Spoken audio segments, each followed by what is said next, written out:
Welcome to Garden Success with Stephen Brueggerhoff, the show designed to help you have a bountiful garden and a beautiful landscape. Call in now with your lawn and garden questions at 979-845-5689 or email your questions to gardensuccess@tamu.edu. And now, Texas A&M AgriLife Extension horticulturist Stephen Brueggerhoff. Well, howdy, friends. How are y'all doing this afternoon? Have had a beautiful weekend this past weekend. I know there's been a little bit of rain, a lot of rain in some areas, and of course our prayers go out to all those folks that are still preparing from the effects of the hurricane. But we've gotten a little bit of rain here. I didn't have too much damage around the house or in the area, so we feel very, very fortunate that we've been able to receive some of the rain, of course helping our neighbors out down in Houston. I hear that some folks are still without power, but things are on repair and neighbors are helping neighbors. So our thoughts and prayers go out to those folks in need. We've got some great information to share with you today. We've had a couple of emails over the week. Of course, if you would like to, we'd love for you to call in. That's what this show is all about. 979-845-5689. Or, of course, if you have a question through email, maybe you're a little shy about being on the radio, go ahead and email us at gardensuccess@tamu.edu. Now, for these programs, I prepare a little bit in advance, try to review some of the questions that we've gotten in the past. Of course, recently over email, I had an interesting inquiry from a citizen, from a community member. She has a plant called Nellie R. Stevens. Now, this is a holly tree. For those of you who have landscaped with holly trees, oftentimes we're working with plants that have larger leaves. Maybe the leaves themselves are a little prickly. We get them not only for their outstanding foliage that they provide, but also a little bit of color in the landscape. Members of the holly family will produce berries or red berries. We have a few native plants that we work with. If you've been out botanizing on the highway at 70 miles an hour, we hope you're safe while you're driving. But, of course, when I'm driving down the highway and I'm looking off to the side of the road, sometimes I can kind of tell what's in flower by the season, as well as getting to know my flora in the area. And sometime around wintertime, late summer, you might see a little bit of color on some plants that we call Yaupon. Now, some of you may think of Yaupon as a kind of a weedy species. It really isn't. It's a native plant that provides us a shrub for us. It looks outstanding in the landscape. The beautiful thing about Yaupon is they'll produce berries for us. Now, members of this family, called the Aquifoliaceae, that's a plant family that hollies belong to, they produce individual plants that'll either produce male flowers or female flowers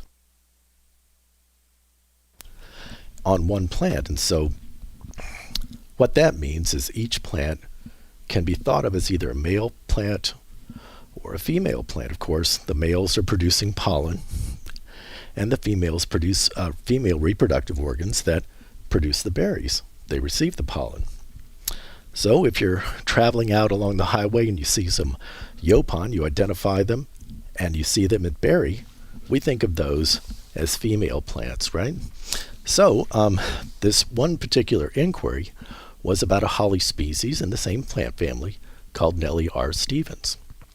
Now, the interesting thing about Nellie Stevens is that it produces a nice columnar shape. So it's more of think of it as like a plant that grows upright. The interesting thing about this particular holly plant is that we can prune them to shape. So we oftentimes will prune them into a columnar shape. You can prune them into almost a conical shape, and they handle that quite well. The interesting thing about Nellie Stevens is that it's propagated vegetatively. So what this plant is, it's a hybrid between two other species plants. So all varietals of Nellie Stevens will produce berries for you. So I think that's a cool thing. Now, the berries that are produced off of this plant are kind of orange-red. They look outstanding in the landscape. For this particular plant, even though it produces flowers and berries off of that, you will also have, you don't really need a plant we call a pollinizer, or another plant that produces male flowers. So now, if you've got a Nellie Stevens and you've never had it produce berries for you, there are other plants that you can put out in your landscape, companion plants that will provide pollen for you. So there are two other species that this plant is hybridized from. One is the Japanese holly, and the other one is a Chinese holly, Ilex cornuta. If you have a Nellie Stevens and it hasn't produced berries for you, it has female flowers, they just haven't received any pollen, you might want to hedge your bets by bringing in another plant that will produce male flowers. There is a companion hybrid called Edward J. Stevens. Really interesting. So, Edward J. Stevens is the male counterpart to the Nellie R. Stevens. Put those two out, and I'll bet you that following year you will receive berries on that plant. Now, the question that I got from our community member is, how do I prune my Nellie Stevens? Now, Nellie Stevens, we know that it has a columnar shape to it. Think of it almost like a Christmas tree shape. You can prune it into that kind of pyramidal shape, or you can give it a more columnar, more formal look to it. But the question was, when is the best time to be pruning my Nellie Stevens? Well, this particular plant produces flowers in the springtime. So for a plant that's producing flowers in the springtime, the best time to be pruning that to shape is after it flowers. Remember, we're looking for berries on this particular plant, and if we want to see berries on it, we got to prune them after they're flowering. We're allowing some of those branches to be pollinated and have a chance to produce berries. Now, you can prune a plant like Nellie Stevens in the fall, but you may not get the berries you're expecting the following spring. It's using a little bit of common sense with what we know about the plant itself. So, for the community member, for the citizen Amber, for those of you who are wondering how you're supposed to prune these plants, it's best to wait till after they flower in spring. For maintenance, you can prune them at any time of the year. Some folks prefer to prune up Nellie Stevens as a hedge, so maybe you have more than one plant out in the landscape and you're trying to provide a little bit of a decorative hedge. Certainly you can prune those to shape, but just be aware of the timing of year to prune them depending on what you expect out of that plant. So if you want berries, right after they flower in spring is the best time to do it, but you can prune them in the fall, but you may not get berries the following spring. So I thank you very much, Amber, for that question. That's an excellent question for landscaping plants. Well, folks, if you have a chance, we'd love for you to call in 979-845-5689. Now, we have had a few other questions from the public. One question that I had was on boxwoods. Now, I know some of you may already be working with boxwoods in your landscape. Certainly I do. I've got a couple of plants that are called dwarf boxwoods, dwarf Yaupon. I don't have boxwood, but I've made a site visit to a neighbor that wanted to know what was going wrong with boxwood.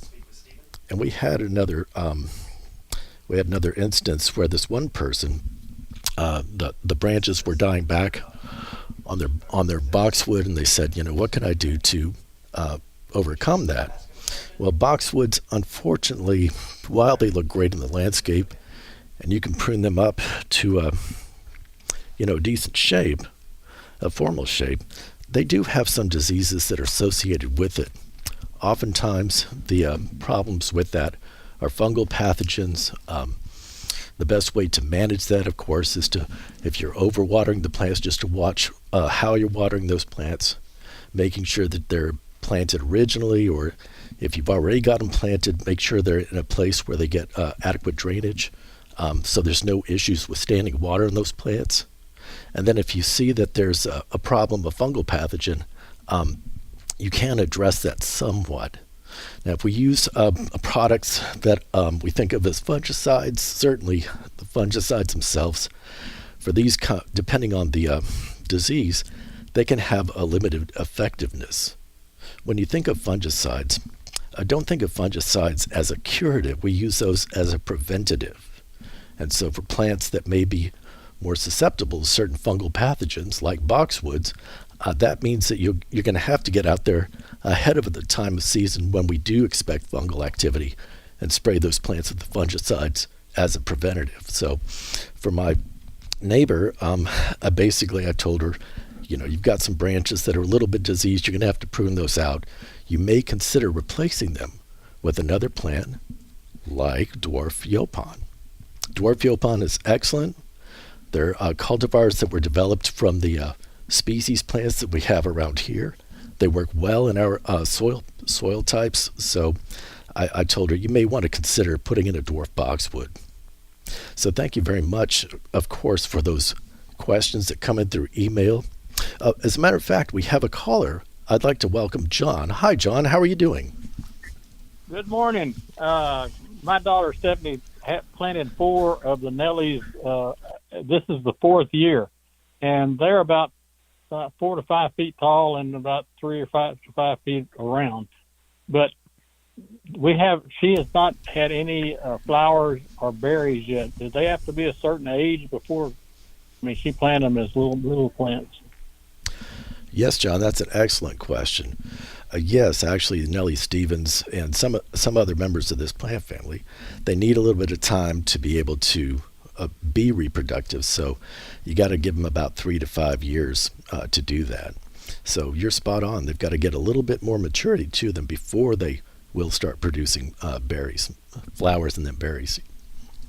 We kind of wondered if that was the case because they're very healthy looking and they've grown nicely each year. But we've always looked in the spring for some flowers, but none have ever shown up.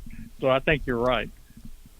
Yes, sir, and they will. It'll happen. Have you ever seen the flower on a holly before? I have not.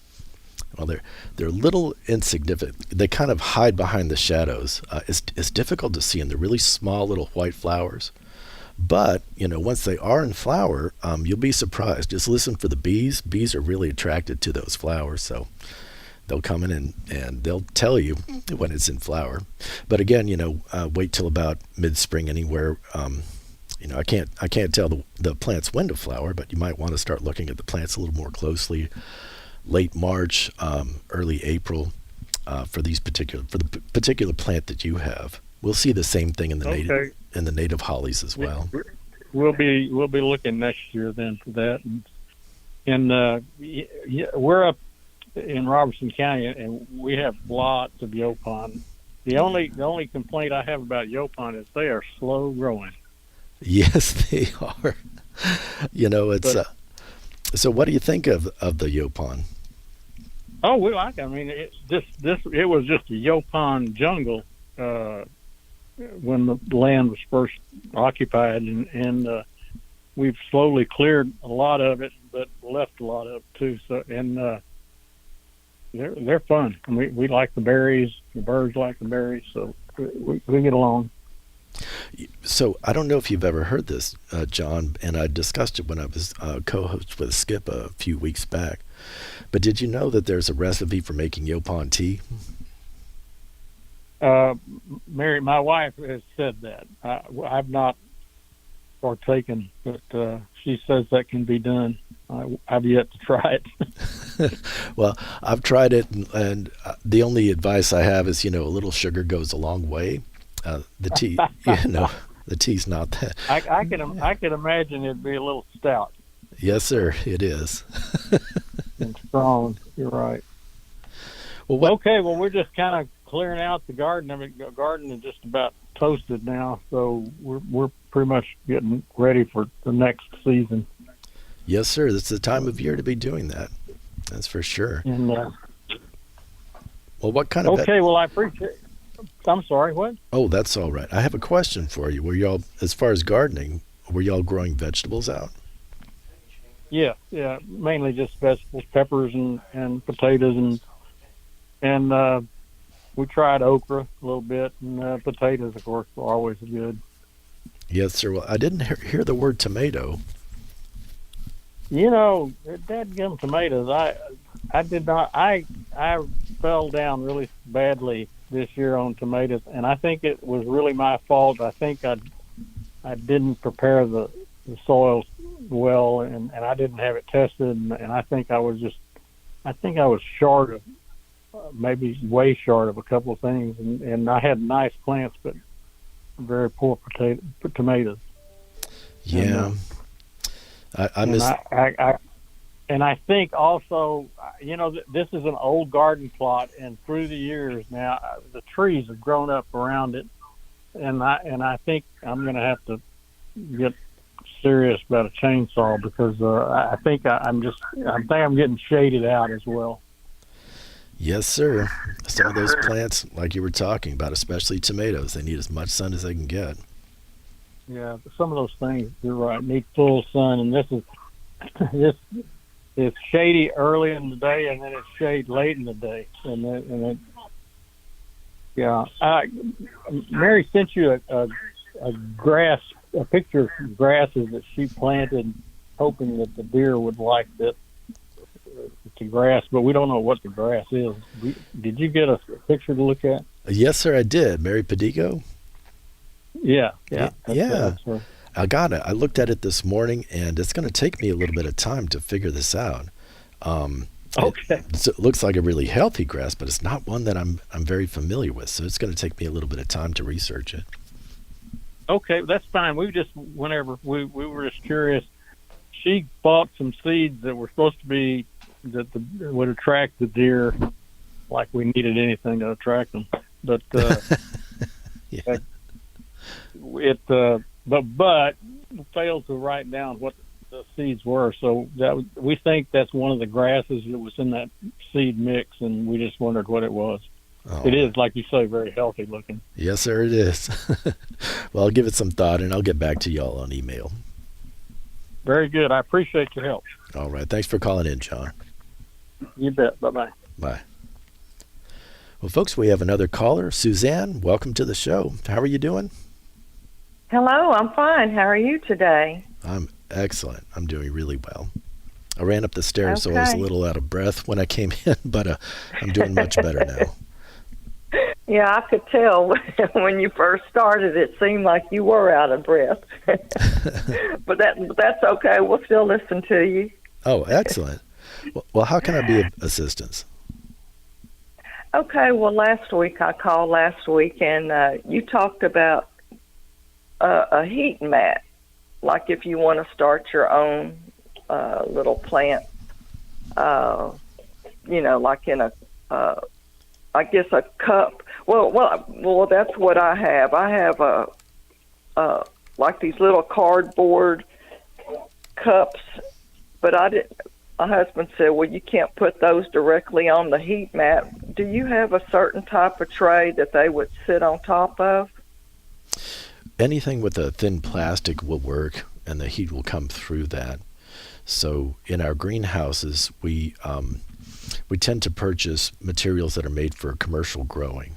You know, if you go to like a nursery and you see one of those, you see like a 4-inch plants, but they're in kind of a large rectangular, what do I call it, a tray. Oftentimes those are thin enough material that the heat will come through that. The heat is low enough that it's not going to catch, the cardboard on fire, if that's what you're thinking. But to hedge your bets, if you put down a little bit of plastic that is thin, it should work for you. Okay, so just kind of. I've seen some like at just some of the different stores that have the little cardboard planter cups, I guess you call them, where when the seedling gets up, you can just automatically just plant those straight into the ground, and that cardboard disintegrates. Yeah. I think those are excellent. Okay. So, but you brought up a good point, Suzanne. It is a good idea to separate. The mats themselves are developed to be able to handle extra humidity. So that means that they can get a little bit wet and it should be fine. You won't get a short in the house or anything. But just to hedge your beds, it's always good to put a tray between the plants themselves, the cup like you're talking about, and the mat itself. So just for nothing else, just to retain water. As a matter of fact, if you get a tray with a little bit of a lip on it, it could be a commercial tray or something else that you get. What I've done is I've used their takeout containers, that you get food in. Oftentimes those are kind of square shaped or even round. You can't put too many plants in there, but it provides a little. It's thin enough that the heat will be able to come through. And then if I put water in the bottom, that just helps that heat come through to those plants as well. So I'm glad you brought it up. It is best to put some sort of separation between the plant that you've got it in and the mat itself, just for safety. Yeah. My husband's an electrician, so he thought, well, you can't put that on there. You're going to water your plants, and it's going to go down and hit that. So I said, okay, I better call and ask you what kind of tray you would use. Okay, I have some of those food trays. They're kind of just like a dark black or something like that, and you could probably set a couple these little cups in there. Yeah. And go for that. Anyway, you were talking about the tomatoes too, like starting them, the seeds. I've never done it, so that's why I'm kind of interested in doing this, getting my own variety of tomato. But what about just putting them directly into the soil right now? Is it still too hot to do that? Will they not come up? I've never tried that with tomatoes. Tomatoes I've always put, because the seeds are so small, I've never tried to grow them in a row. Each plant is precious, and so I try to measure that out by propagating in a seed tray rather than putting them down a row. But I've never tried it in a row by seed. I would suggest to propagate them externally rather than try to propagate them in the soil. Another thought just came up. When you're working with seed like tomatoes, tomatoes themselves are susceptible to different types of fungal pathogens. So if you're trying to sow them directly in the ground, they're susceptible to anything that's in the ground. Certainly there's a lot of flora. There's a lot of there are beneficial pathogens. Well, I wouldn't call it a beneficial pathogen. There are beneficial organisms, and then there's non-beneficial organisms, right? There are those that are considered to be pathogens that are present in ground soil. And so for the tomatoes, they may succumb to whatever's in the ground. The best thing to do is to propagate them externally in a sterile media. Okay. Right? So potting soil that you get in a bag. Yeah. Oh, yeah, I have that. And then another question, if you have time. I can't remember. You may have been on the air with Skip when y'all talked about jambalaya okra. Is that a smaller variety? Do you know? Because I was the one that called last week, and I don't know if you recall or not, but we're going to some taller raised beds using like cattle troughs.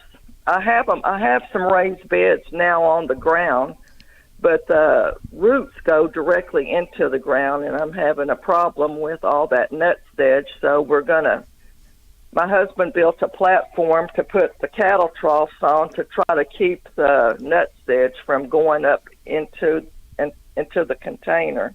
And so I'm looking for smaller varieties because the cattle troughs are about 6 foot long. Yeah.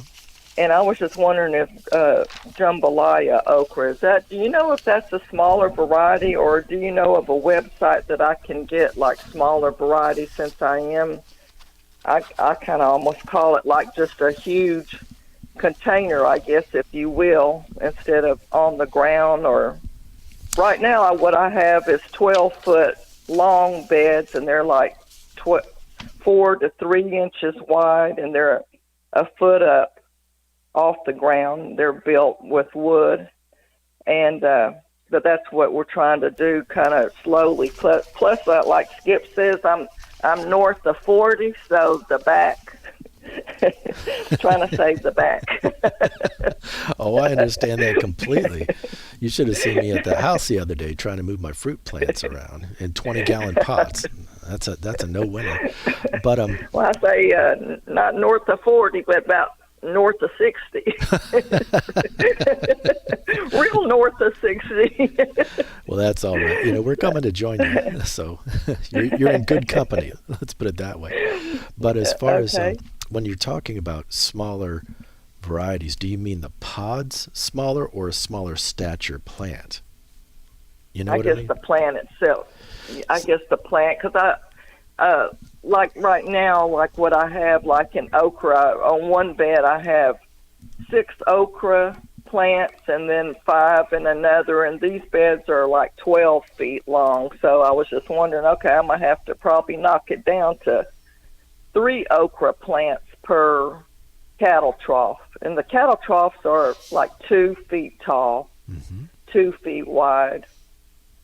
And just was wondering if there was a smaller variety, because these right now the plants are 5 feet tall, and yeah, I get about 70 okra or so per picking.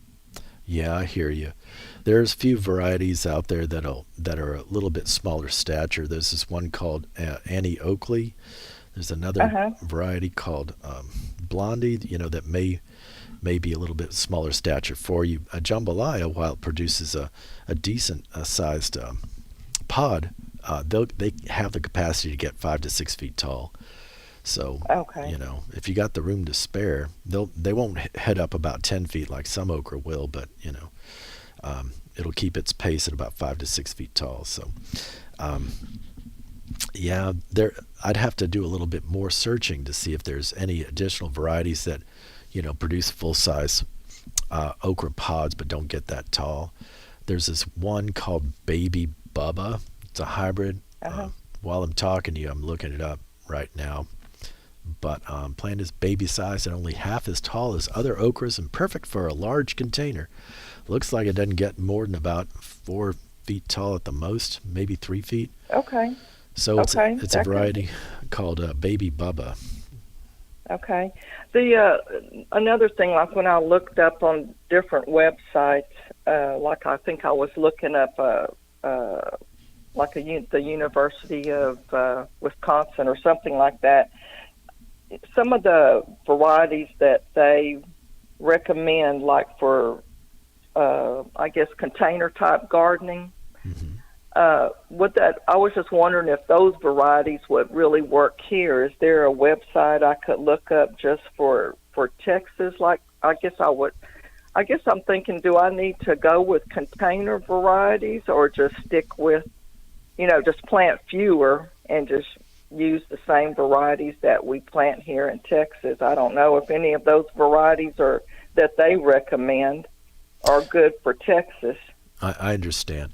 So as far as Texas information, we do have general information on growing okra and several different varieties that are listed on the Aggie Horticulture website. They've got a section devoted to vegetables. And so there is a fact sheet on okra. But I haven't looked at it in a while to see if there's hybrids that are developed to be smaller stature. But, Is that what I would need to look up, like a hybrid? If I wanted something smaller? Well, not really. The most of the okra that we're growing are hybrids, so it's not really about that. Let me see if I can find something really. Well, I've got you on the line. So as far as a one-stop shopping where you can find information about okra, of course, we have a fact sheet on okra. But as far as recommendations for smaller variety, we'll have to revisit that. I'll ask if you could send me an email to gardensuccess@tamu.edu, and I will find that resource and send it to you. Okay. Yeah, it's mainly on all vegetables, not just okra. Like if they're smaller, like I picked up some seed like for cucumbers that's called bush or something like that, or that's supposed to be on the vines are only supposed to get like 2 feet long instead of 8 feet long, like national pickling or something like that, which I usually plant. But I was just looking for different, maybe little bits. The plant doesn't get quite as big since I'm going with a taller container. And I just didn't want to have to get up on a ladder to reach it. Oh, I hear you. To reach the produce. At my house, I'm 6'4", and so I'm that person. Okay. If you give me tea, invite me over. I'll come and pick your okra for you. But no, you bring up a really good point, though. But if you send me an email, I'll see if I can find some resources. The benefit to this is that it provides me an opportunity to get the assistance from our master gardeners, Suzanne. So, we're always working on and improving the resources that we have. We do have some varietal recommendations for different types of vegetables from the Brazos, from our Brazos County Master Gardeners website, brazosmg.com. There is a section where we've got vegetable varieties for Brazos County. It's only a small list of plants that we do recommend for our area, but of course we can always improve that. So we do have plants like Cajun Delight, Clemson Spineless, etc., but nothing devoted to dwarf species. So you're sending on an email will help prompt me to put some research to it, get a publication out to the public that could benefit the public. Okay, I did see one on the A&M website yesterday. It was just called container gardening or something like that. But I don't recall now that if it had, for different varieties or anything like that. But anyway, I'll send you a email this week or sometime and get my thoughts together and put it down for you. That sounds But excellent. Thank you anyway. Yeah, thank you for the information. The information about the heat mat.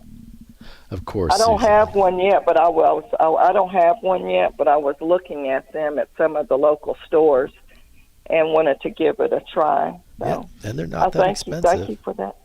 Plus they're not. No. Yeah, plus your husband will keep y'all safe as far as his profession. Yes, that's right. That's right. He'll make sure of that. Okay. Well, thank you very much, Stephen. All right. Thank you, Suzanne. Okay. Bye-bye. Bye. Well, folks, thank y'all very much for calling in. Of course, John and Suzanne, thank you for calling in. Y'all have an opportunity to call in. We're here for another approximately almost 30 minutes, 979-845-5689. I thank John for asking a question about Nellie Stevens. Very coincidental that, I had a request from one of our neighbors, and then it matched directly to his experience, so I'm glad that prompted his calling in. And then Suzanne is obviously a avid listener for the program. I'm glad she called in as well. We've got some great information to share weekly with you, so I appreciate your listening, your listening-ship, and we thank you very much for joining us on these programs. I wanted to take a moment and talk about a few tips. We call them gardening tips for the month. Of course, we're already past July the 4th, and we're getting into a season where we're thinking about extracting all the plants. We're finished with our spring garden and preparing for the fall, and of course this is a good time of year to start thinking about that. If you've been growing plants like tomatoes, or if you've noticed or have identified that you have a problem with nematodes, and these are the non-beneficial nematodes. These are nematodes that actually cause damage with your plants. Oftentimes you'll see nematode, the pest nematode activity through, the plants themselves just don't perform well. When you pull them out of the ground, oftentimes you'll see these little nodules that are formed on, say, like a tomato roots. It just looks very unsightly. It causes an early death of the plant. The plants just won't perform as well. If you recognize that you have a problem with nematodes in your soil, and you've got a garden bed that you're working with, whether it's a raised bed or a row crop, you might want to think about solarizing that area. Now there is certainly there are soil biologists. There's a rich biology under our feet that we may not realize because we're walking across paths or we're actively cultivating plants in our garden. When you apply solarization, so what solarization is taking a certain millimeter thickness of plastic and just laying it out over an area. If you've got a raised bed, you'll be covering the entire raised bed with that.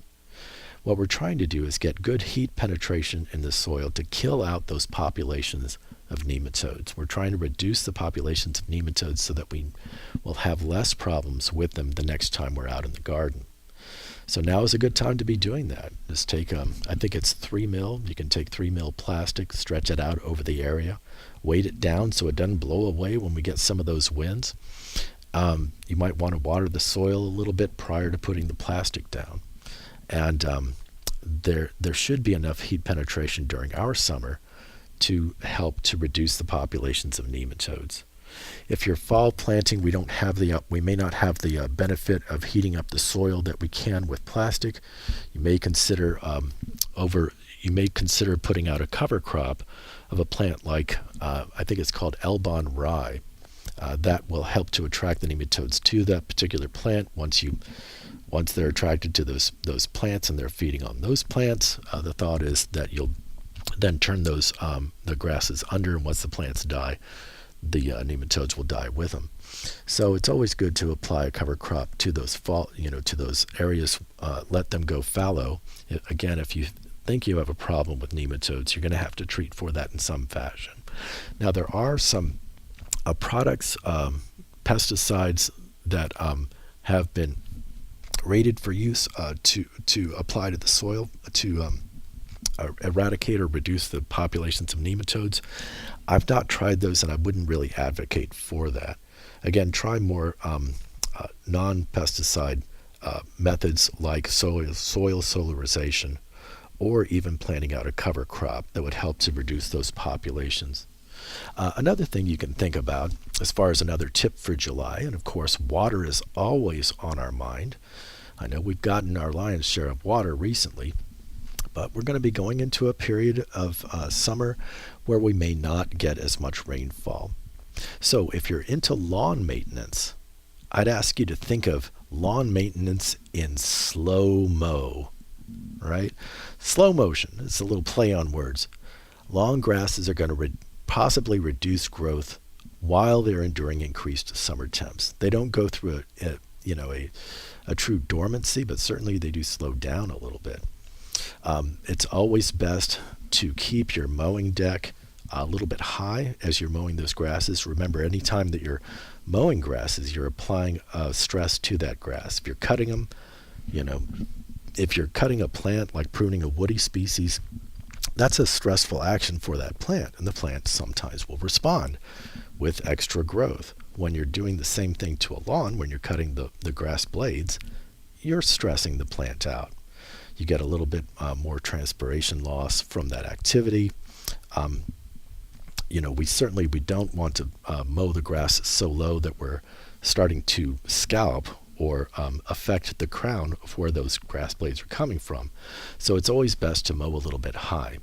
I know it can feel a little unnatural to you, but for grasses like St. Augustine grass, it's always best to keep the deck 3 to 4 inches tall. That may seem counterintuitive. Again, when we're looking at lawns or we think of lawns, we may think of them as in the context of a golf course or, this pristine environment. But I'd ask you to kind of pull back on that a little bit. For St. Augustine grass, certainly we want to cultivate a nice, lush lawn. But plants like St. Augustine grass, again, even though they're a warm season grass, they can benefit from cutting them a little bit high. So 3 to 4 inches on St. Augustine grass. Bermuda grass, around 2 inches.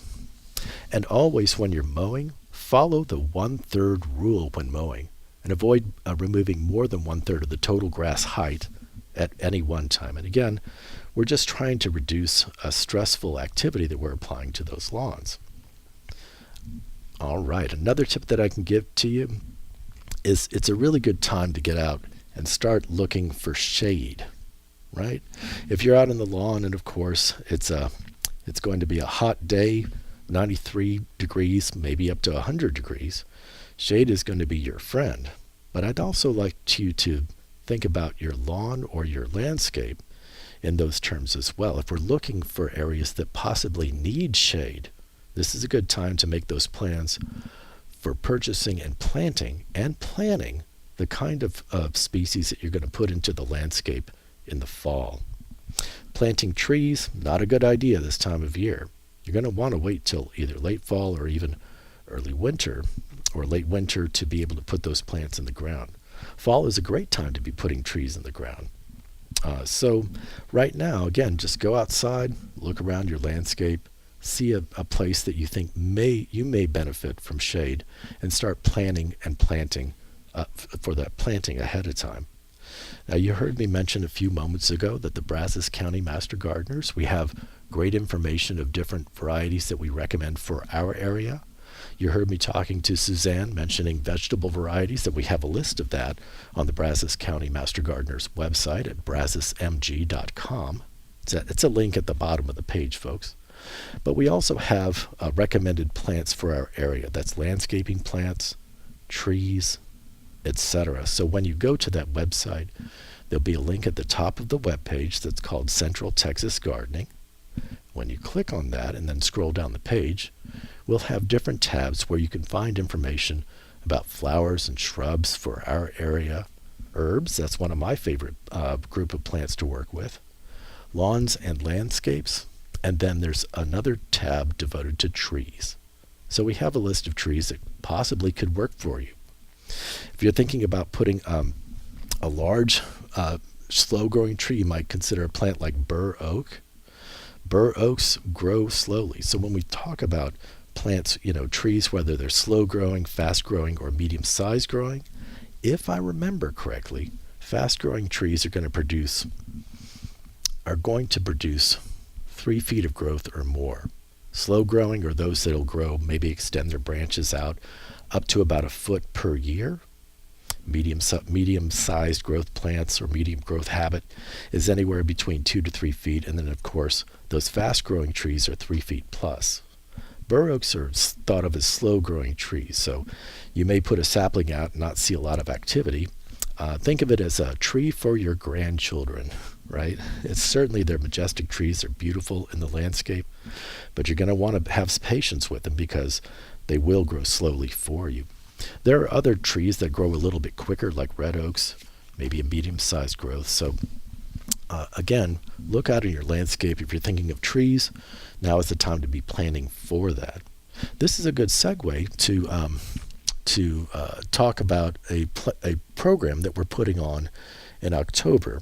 Our office, the Extension Office, as well as our Brazos County Master Gardeners, in cooperation with Texas A&M Forest Service and our regional forester, are hosting a program in late October, and it's called Trees for Brazos County. That one is a free program. We'll be putting on seminars talking about tree culture. We'll also be giving away about 150 saplings. So we ask you to put that on your calendars. It'll be later October. I believe it's October the 26th. I could be off on that. But if you go to our website, of course, or our Facebook page, you'll find out a little bit more information about that particular event. This is a good segue into talking about some of the events that are happening around our town, the Twin Cities, Bryan, and College Station. I always promote farmers markets. If you have an opportunity, of course, get out to the farmers markets. There's several that are ongoing annually. Aggieland Farmers Market, that's at the Post Oak parking lot. Post Oak Mall parking lot goes from 8 a.m. to noon, and they've got it out there Saturdays, every single Saturday. So go out there and check and see what is in store for you seasonally. There's the Brazos Valley Farmers Market. That's in downtown Bryan at Main and 21st, 8 a.m. to noon, about the same time. So maybe you can go to one farmer's market, and if they don't have eggs, you can go to the other farmer's market and see what they've got. There's a South Brazos County's Farmers Market. That's every Friday, noon to 5, at the corner of University and Glen Haven in College Station, across from the Scott and White Clinic. Local produce, free-range eggs, herbs, jams, jellies, the works. They've got it out there as well. There's additional farmers markets, of course. I'll leave that up to you to go out and explore and see what you can do to support our local producers, as well as enjoy the benefit, the fruits of their labor. So we ask you to consider going out to that. June, let's see, today is June the 11th. June the 15th, nope, I've got the wrong thing. So going to July, there's a program, the Brazos Valley Museum of Natural History. It's a program that is going to be celebrating butterfly culture. So that's July the 20th. Check out their website to see more about how you can participate in that particular program. I believe there is a fee for participating in that program, but it is a fundraiser for the museum itself, for a local charity. So you might want to consider that as well. And of course, our radio show, Garden Success, every Thursday from noon to 1. We'd love for you to help explore different gardening questions that you might have, better practices that you can implement into your own practices, or something that you can give to your neighbors, maybe something that will make you the hit of the next party. We all take pride in our gardening practices, but for this garden show, Garden Success, it's always good to call in and ask any questions that you have. We'd love to entertain them and, of course, share them with our neighbors. Remember, any of the questions that you have benefit your neighbors. We learn from maybe some of the challenges that we have in our gardens, and those folks listening, our kind neighbors that are listening, can certainly benefit from our experiences. So if you have an opportunity, call us up at 979-845-5689. We'll be here till 12 o'clock. Well, I had another neighbor that wrote in, and they wanted to know a little bit about vining plants. So the question from this neighbor was they wanted to know what else they could put out besides wisteria. So while wisteria is a beautiful vining plant, there is a native, believe it or not, there is a native plant that is considered, there's a wisteria that's considered to be a native plant. The ones that we typically work with are non-native. They can be a little aggressive, meaning, here's what I mean by that term, aggressive. Wisteria, if you're very successful at growing wisteria, they can form very large and heavy vines. So if you are working with wisteria, you've really got to get it on maybe an arbor or some other structure that has a great foundation to it. Wisteria, at first, of course, it grows. You've got a cute little plant in a 1-gallon pot or maybe a 5-gallon pot, but over time, those canes are going to get a little bit bigger, and it's going to add a lot of weight to wherever you have it growing. So just consider that. And so the client was saying, hey, well, what else can I put out besides wisteria? You also have a very short window for blooming on wisteria. Now, they're glorious flowers. They look fabulous. But the client wanted to mix it up a little bit. And so I recommended, well, would you consider a couple of native vining plants that we know will work well in our soil type here in the Brazos Valley area? Cross vine is one of those. There's a native plant called cross vine. It's a beautiful, produces beautiful foliage on it.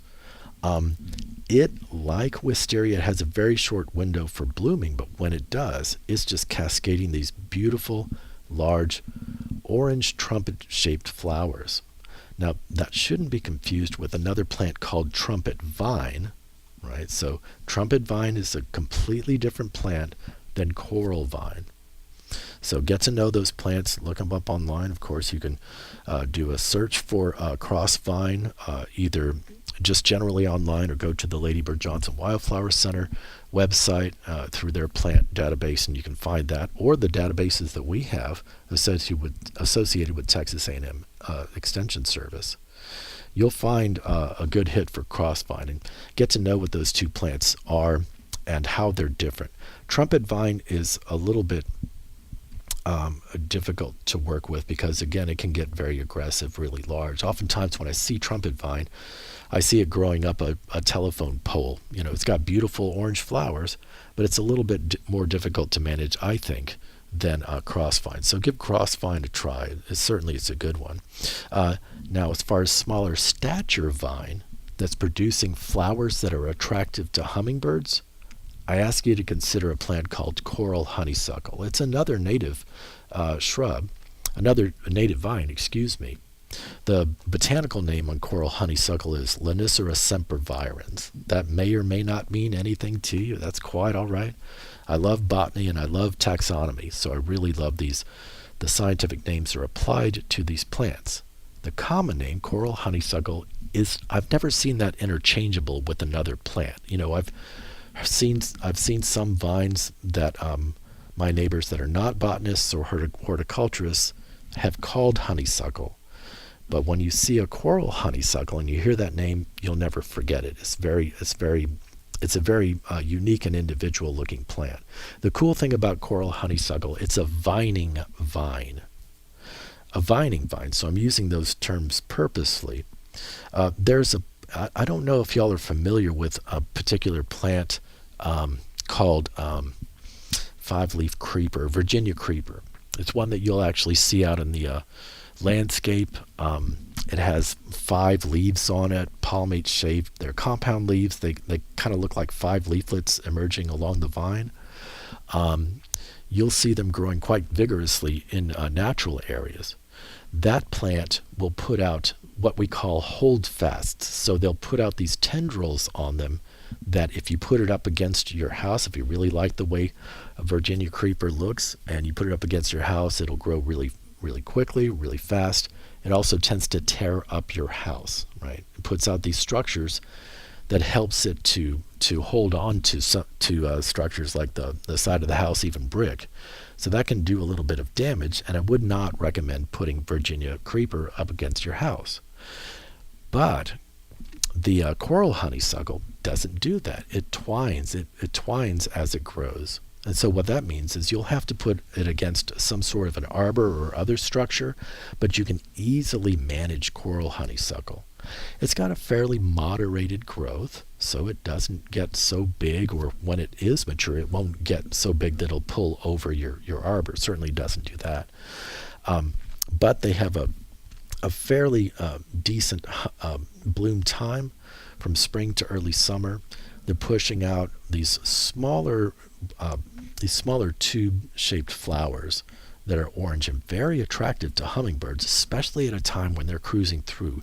Either some species are migratory, they're cruising through and not setting up a population. Sometimes you'll have hummingbirds that will stick around in our area, and certainly we want those flowers out that are attractive to them, that will provide a resource for them. So I can't say enough good things about coral honeysuckle, and for the neighbor that wrote in, I said, try this one out. It might actually work for you. There's another one called Carolina jessamine. Carolina jessamine produces a butter yellow, deep-throated flowers. They bring a little bit of cheer to the landscape, and oftentimes that's flowering a little bit earlier in the season, definitely before summer takes on. So you might consider that one as well. There's other vines that you can look forward to putting out in your landscape, and I provided those to our neighbor that wrote in. So I thank you very much for writing in and asking questions like that. These are questions that may be on your mind. Once you're landscaping, once you're providing plants out in your landscape, you may want to consider mixing it up a bit with some vining plants. Oh, one other that I want to mention before I ask that you can call in, because we've got about another 5 minutes, 979-845-5689. There is a variety of cross vine it's a Texas superstar called Tangerine Beauty. Now, where the crossvine species produces these bright orange flowers, a Tangerine Beauty has a little bit more delicate color to the flower itself, and they look fantastic. And it's been designated as a Texas superstar, so it's one that certainly you can look out for. Another one that you may consider, it's a non-native vine, but appropriate for our gardens, and it's called butterfly vine. It's a Texas superstar as well. The cool thing about butterfly vine is that it offers unique seed pods that resemble butterflies in flight. So while they're drying on the vine, they look outstanding. The cool thing about that is that you can always cut off those seed pods and use them in crafting. If you're working with children, certainly a little bit of hot glue helps out in the long run, but it makes a great statement in the garden. Nice blue flowers. Seed pods look like butterflies in flight once they're drying. It's an outstanding performer in our landscape as well. Well, folks, we're winding the show up in a few moments. I thank you very much for listening. We'll be back here every Thursday, of course, from 12 o'clock to 1 o'clock. I really appreciate your calling in. Your questions help to inform our neighbors of best practices that we can implement in our gardens. Or if you have a success story, certainly we share those as well.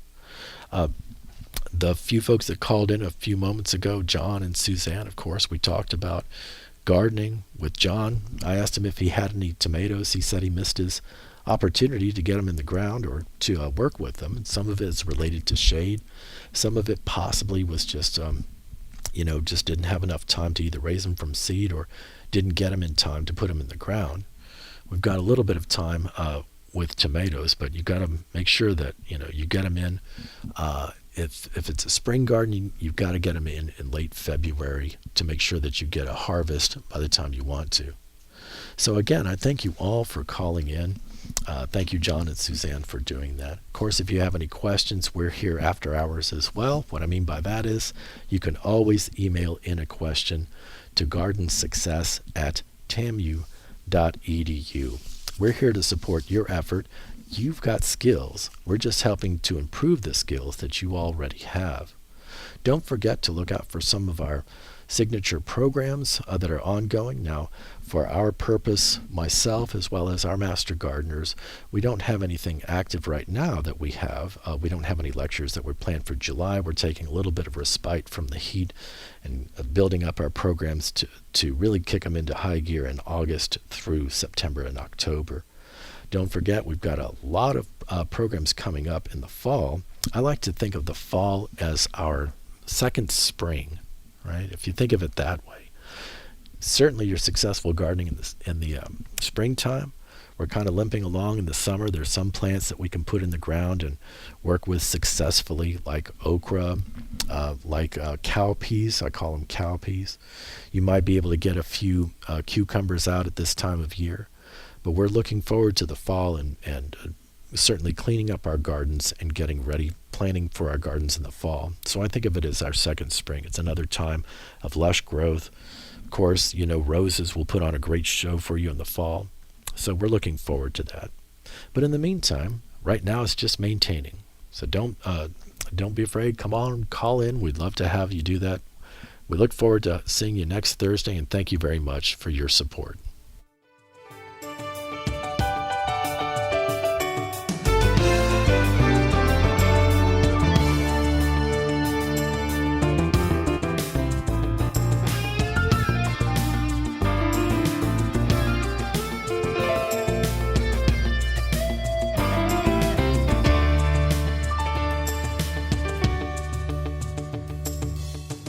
You've been listening to Garden Success with Texas A&M AgriLife Extension horticulturist Stephen Brueggerhoff.